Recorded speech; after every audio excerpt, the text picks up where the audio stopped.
We'll be featuring contested races from the Berkeley County Commission Chamber Meeting Room. Good morning, Rob Mario here, TV10 Talk Radio WRNR, along with my co-hosts, Bill Stubblefield, the Admiral. Good morning, Rob. And New York Times bestselling author John Gilstrap. Good morning. John and Bill will be asking questions of our candidates here. And again, I stress this is for contested races and contested races only in the upcoming May primary. Our first candidates will be from the Senate 15th, and they are the incumbent Darren Thorne. Good morning, Senator Thorne. Thank you for coming. Morning, sir. Thank you all for having us. And the challenger, Ken Reed, formerly in the House of Delegates himself. Ken, good morning to you. Good morning. Thank you for having us and hosting this forum. Appreciate you being here. Each of our candidates will have a minute or so for an opening statement, a minute or so for a closing statement, and in between we'll field questions. We ask that you try to keep your questions, the answers to those questions, to a minute to 2 minutes.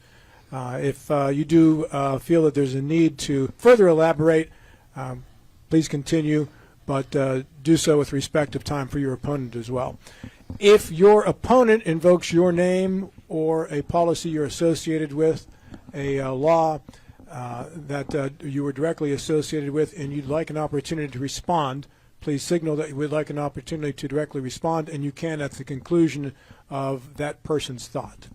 And now we'll start with opening statements, and with that I'm going to go to the challenger first, Ken Reed. Oh, thank you, Rob. My name is Ken Reed. I am running for the 15th Senatorial District. I am running out of Morgan County. I am a prior Morgan County Commissioner, a prior Morgan and Berkeley County delegate, the old 59th District, which ran from Falling Waters all the way through Morgan County. I am deeply rooted in this community in Morgan, Berkeley County. I have built businesses in almost all these counties, and poured 34 years of blood, sweat, and tears into the Eastern Panhandle. I'm deeply concerned about this community, and I just want to stress over and over again that your problems are my problems. When you wait in line in Hedgesville trying to get through the congestion, I'm waiting with you. If you talk about the data centers in Beddington, I have a pharmacy right in front of that unit. So your problems are my problems. I just want to stress that going forward. Senator Thorne. Thank you, sir. My name is Darren J. Thorne. I'm the current senator for the 15th District. I'm from Hampshire County. I'm a farmer there. I'm an unapologetic Christian conservative. I serve on the Farm Bureau, Hampshire County Farm Bureau president. I'm on the Cattlemen's Association board. I'm deeply rooted into this state. I've lived in Hampshire County all my life. Just because, I just want to stress that just because of where I'm from doesn't mean that I don't care about all the district. I am West Virginia through and through. Doesn't matter if it's Hampshire County, Morgan County, or Berkeley County. I'm here for the district. I appreciate the opportunity to be here today, and I want to thank you all again. Thank you, Senator Thorne. And for our first question, Bill Stubblefield. Good morning, gentlemen. Data centers have emerged as a source of great concern in your district. What would you do to relieve some of the fear the populace have over the data centers? Start first with the senator. Thank you, sir. Okay. So I believe that we need to do a better job at explaining these data centers, explaining why we voted the way we voted on that Senate Bill 2014. I think done right, these data centers can be a great benefit to the state of West Virginia and to our counties. We have a lot of shortfalls. We have a lot of folks that are worried about money for education or police, EMS. I think that these are a good way that we can do this. And 2014, simply what it did was put the guidelines out there for how these should be done. We did not take anything, it still has to go through the DEP. It still has to go through all regulatory agencies to get these things to go through. So I think that we need to just try to explain those as best we can and the benefits of them if they're done right. And I stress, done right. I'm going, before I come to you, Mr. Reed, let me pick up on what you said, Senator. That implies we have not done an adequate job of explaining. Would you agree with that? I believe that we haven't. Right. Okay. Yes, sir. Mr. Reed. Thank you, Bill. In regards to the data centers in HB 2014, I am deeply concerned about the government's increased tendency to bypass local control, take away transparency. This results in lack of accountability at the local level and a disregard of the desires of the local communities. That bill was pretty sneaky. It was in a microgrid bill at the end of the session, and they snuck that part in there. They're taking away your ability to actually see what's going on. What I'm afraid of going forward, because my time in the House of Delegates, I've watched that chess game go. I'm really concerned they'll start chipping away at the DEP, the West Virginia DEP side of things that would be in benefit of the data centers would slowly get chipped away in these other bills that you don't see, because they do that all the time. That's why when you read bills, whatever the name of the bill is, it's usually the exact opposite that they're trying to accomplish. There's a lot of playing games going on down there, and I truly believe that transparency was the Republicans' mantra for years and years and years, and we need to get back to that. There's nothing wrong with these data centers being a good neighbor, and they can and should, when they go into places, be good neighbors for our communities. Follow up, Bill? No, that's fine. Thank you, gentlemen. Senator Thorne, how did you vote on HB 2014? I voted for that bill, but if I could elaborate a little bit farther, I will put out there that my opponent has, is putting out, insinuating that I, took away control. We have two bills. In 2022, he voted to prohibit counties, cities, municipalities from enacting restrictions on advanced aircrafts. Whatever that is, I don't know, but he took, he voted to do that too. 2021, my opponent voted yes to prevent cities from banning utility companies from city limits. So I think it was like 6, 7 people in the House that did not vote for this bill, 1 in the Senate. So chances are that anybody that would have been sitting in them seats would have voted for this bill. Mr. Reed, chance for a direct response. Yeah, the aircraft bill, that was brought to me by the local airport authority here in Martinsburg. We have one of the best, actually the biggest runway in West Virginia. It's the most underutilized asset that I believe we have in Eastern Panhandle. And that bill was basically brought to me from the airport authority wanting to potentially get UPS and FedEx planes in here. They were trying to level the playing field with Hagerstown Airport and some of these other airports that were out there. The bill really didn't go anywhere. So a lot of those bills are put forward. A lot of these bills are actually put forward knowing they're going to fail, but there so you can say you voted for something. They do it all the time down there. They know that they'll get it through the House and then it's going to fail over in the Senate, or vice versa. And then especially in election years, you see it all the time. And how would you have voted on 2014 had that come across your desk as a delegate? 2014, and I will say this, when those bills come out and when they hide them, and they hide them well, when I first got down there, I tried to read every bill. I would get up at 4:30 in the morning, especially on my committees, and look through these bills, and then I learned about something called a strike and insert, and a lot of times even your own party won't tell you what's in these bills, and they'll wipe the whole page out and put a new bill in. So you do have 3 to 5 minutes to scan these bills and try to make a decision. So it is very difficult to do. But when you see the transparency part of that bill taking away FOIA requests and basically hiding things, that is a giant red flag that I think that somebody probably should have negotiated pieces and parts of that back out. So you're saying you would have voted no? No, I probably would have voted no on it. Mr. Gilstrap. Yeah, continuing that theme, the underlying issue here is zoning. People will say that we don't there was no change in 2014 to what the county commission or anybody else could have done to stop the purchase of this land for a data center or a housing development or a shopping center or whatever it's going to be.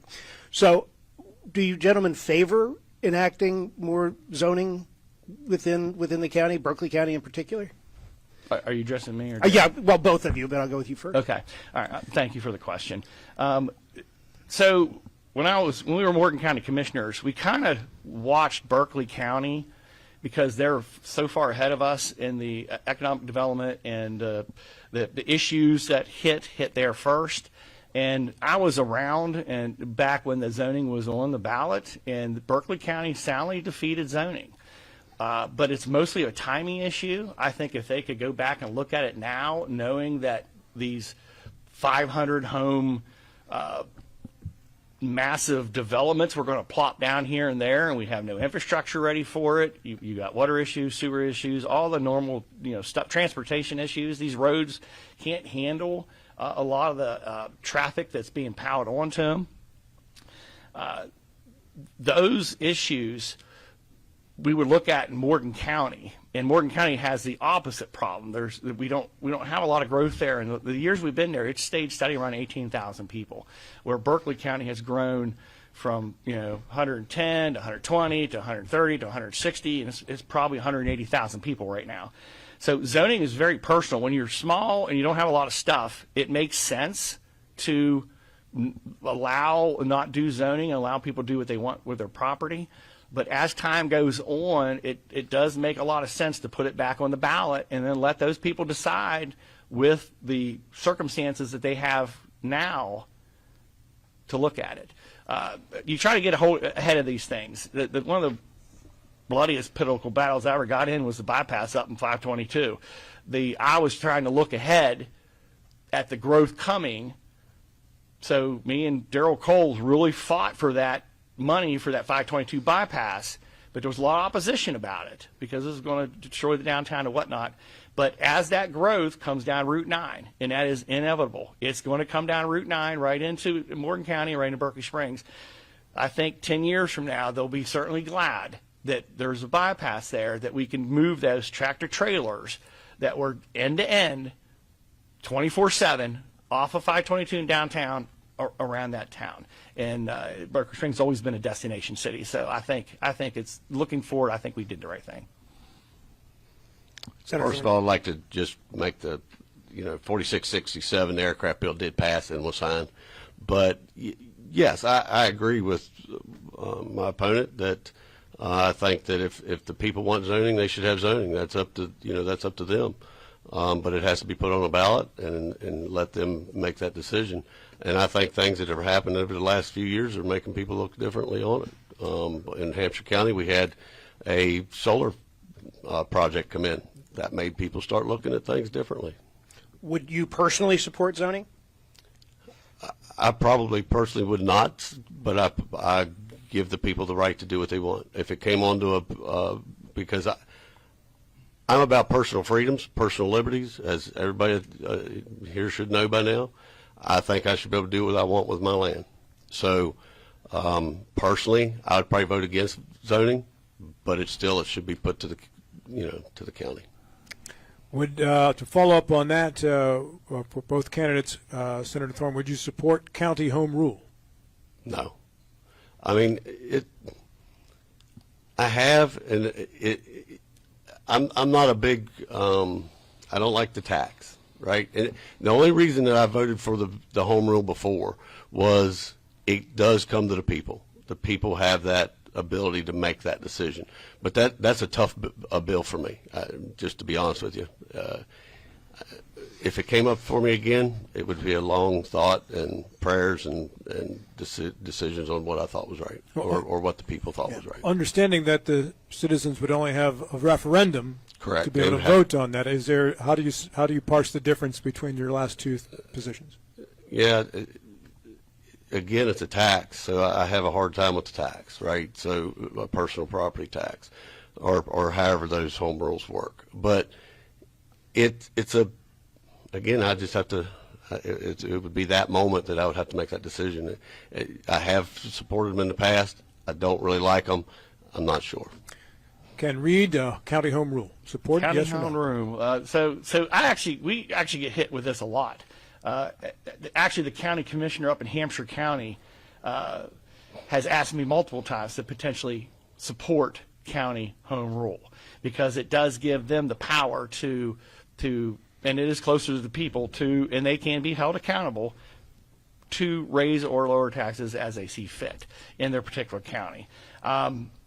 In general, the argument against it is that you have the potential to raise taxes, and they won't take taxes away at other places, which in the past has been the goal, is try to get rid of the B&O tax or some of those other personal item taxes and move it over to more like a sales tax type deal where you have more out-of-state people paying for those taxes.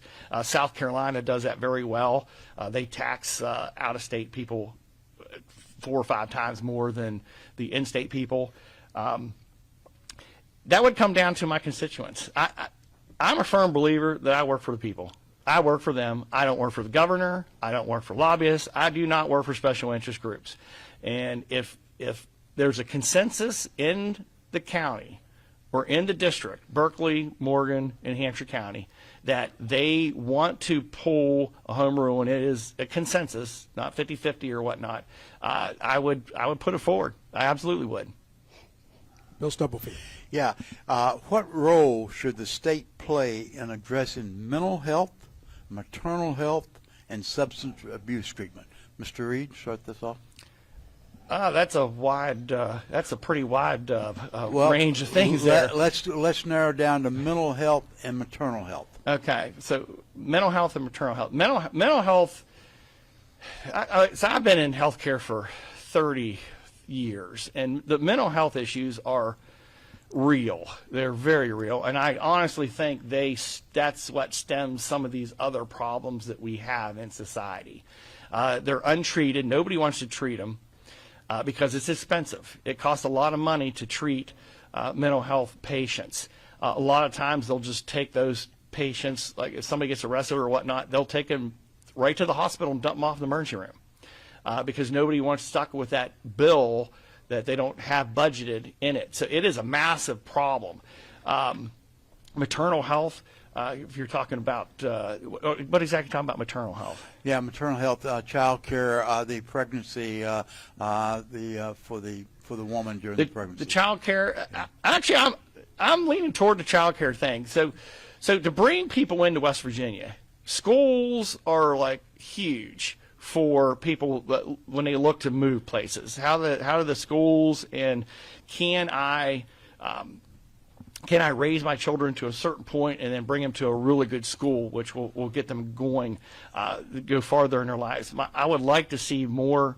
Excuse me, Mr. Reed. My question was, I know the problem. The question is, what role should the state play?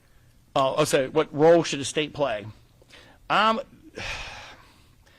That is going to be, that's a tough question because between the legislature with 100 people in the House and 30-some in the Senate, you would have to get consensus on that. That is a hard pull or push to get something like, because there's got to be you have to be willing to spend the money to get the results. I remember one time somebody asked me something similar about mental health, and I was in somebody else, another delegate's room, and because they asked me, and I looked straight at them. I go, "Do you want a real answer, or do you just want the normal crap that you say and don't do anything?" I said, if you want an answer, you're going to have to pay some money. You're going to have to divvy it up. You're going to find somewhere in the budget to pay for those services that you need to help those people. So you got to get that consensus first. That's what we want to do. I don't know what I would do with that, to be quite honest with you. That's one of those great questions that you throw there. We got budget issues now. We got all kinds of other problems to deal with, and you have all these people all looking for that money, and a governor who wants to decrease the taxes and even have less money. So I don't know. Mr. Thorne, I'm going to cast the question a little bit differently, and I know the obstacles and I know the issues. The question is, what role would you view as a senator in addressing mental health and maternal health? Well, I'm a small but government guy. I think that the private sector can handle these things if we would give them the ability, or get rid of some of the red tape that we have and some of the we'll just say as far as mental health goes, we have CONs.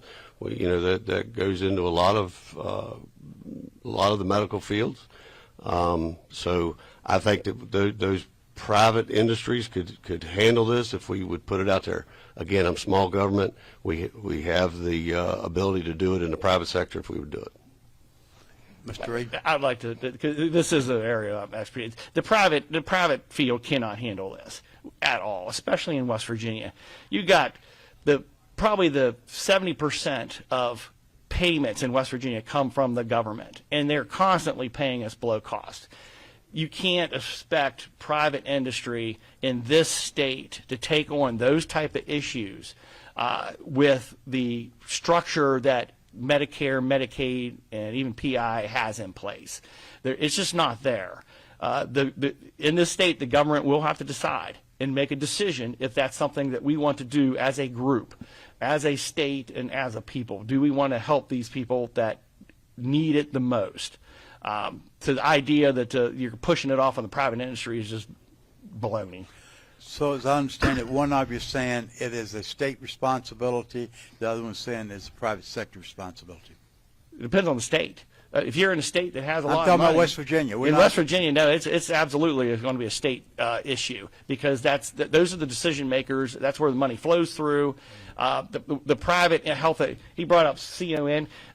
CON doesn't matter. Hill of Beans in Eastern Panhandle. On Hill of Beans, you can go to Maryland and Virginia and all these other places and get health care anywhere you want. Where it does matter is in the interior of West Virginia.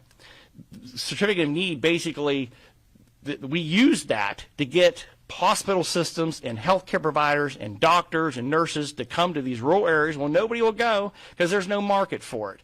And to do that, they say, well, we'll give you this market, but you have to supply all the services, which includes emergency rooms and all these other things that you lose money across the board.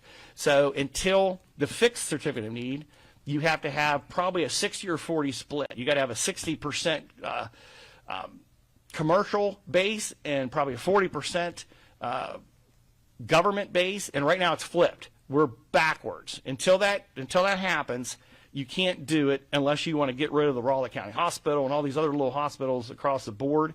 And on top of that, I would allow, once we get to that number, 2 triggers. Not that I've thought about this. The CON comes up all the time. 2 triggers. We hit that trigger, the 60-40 rule, and then we allow the county commissions to decide themselves if they want to keep CON or not. If Berkeley County doesn't want it, then we give it to the county commissioners. They can vote on it. They get rid of it. And then you can slowly move it away. And if Raleigh County still wants it, or Lewis County, or one of them other counties down south that has nobody there to help them deliver babies or whatnot, then that's what we do. Senator Thorne, you get the last word on this? I just go back to, what does the government ever do right? So I think the private sector can do a lot better than the government ever could at anything. The only thing the government's ever been good at is our military. Mr. Gilstrap. All right, I'm going to start this one with Senator Thorne. On your website, you say, quote, West Virginians have the right to make health care decisions for themselves and their children without government coercion. So when it comes to vaccinating public school children, where do you stand on that? I don't agree with forced vaccinations whatsoever. Under any circumstances? Under no circumstances, no forced vaccinations. Mr. Reed? Being in healthcare for the last 30 years, and probably 99% of everybody in healthcare, childhood vaccinations work. I just saw a chart of measles outbreaks all around West Virginia. You have massive measles outbreaks, except West Virginia. Now, why could that possibly be? It's because we care about our children, that we don't want them to die. 1 in 500 unvaccinated children with measles will die. It's just as simple as that. And this is a public health issue, all right? And public health issue isn't about you. It's about your neighbor. It's about your grandma. It's about the kid. And to really nail this home is, I'm a pharmacist. It's what I do. I'll have patients come in who have cancer, who have some type of immune issue, standing at my counter, and the last thing I need is some kid that went through a measles party coming in without anybody knowing it because they don't have show any symptoms yet, standing next to my immunocompromised patient. All right, that could be a death sentence, is what that is. So we care about our children. It works. There's no question about this. It's a public safety issue, and it's not about you. It's about all of us. Senator Thorne, do you want to expound on that, on why you are so opposed to the Sure, immunizations? it's a personal liberty thing. I'm not anti-vax. I'm just anti-forced. You know, we're wanting to put things that I think that we're proving every day in science that it's not as good as what they say it is. I mean, let's just go back to COVID. COVID, you get that shot and you'll not get it. You won't transmit it. Then, oh no, well it does. So then 9 boosters later, or whatever it is, we're still having this. So, in my opinion, all this is a money scheme. I don't know. It's not a vaccination at this point. If it's not preventing the disease, then why are we getting it? We're getting the vaccination, and we're still getting the COVID. So I don't trust the science. Do you differentiate between the COVID vaccine and the basic child immunization? No, I think that diseases? there's issues with others that are being proven too every day that there's issues. Now, I'm not an expert. I'm never going to claim to be an expert, but scientists in here recently, our federal government, they haven't gained my trust. And one moment, Mr. Reed, in regards to your thoughts, the law in West Virginia is, of course, attending the public schools with the mandatory vaccination.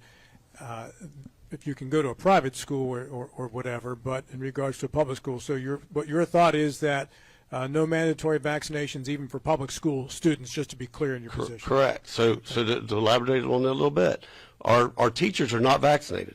And I know that, right? My wife is a teacher, been in the school system for 30 years. So if we're so concerned about this, why are we not forcing them to take these same vaccinations? We go to WVU games and people come from 45 other states do not have.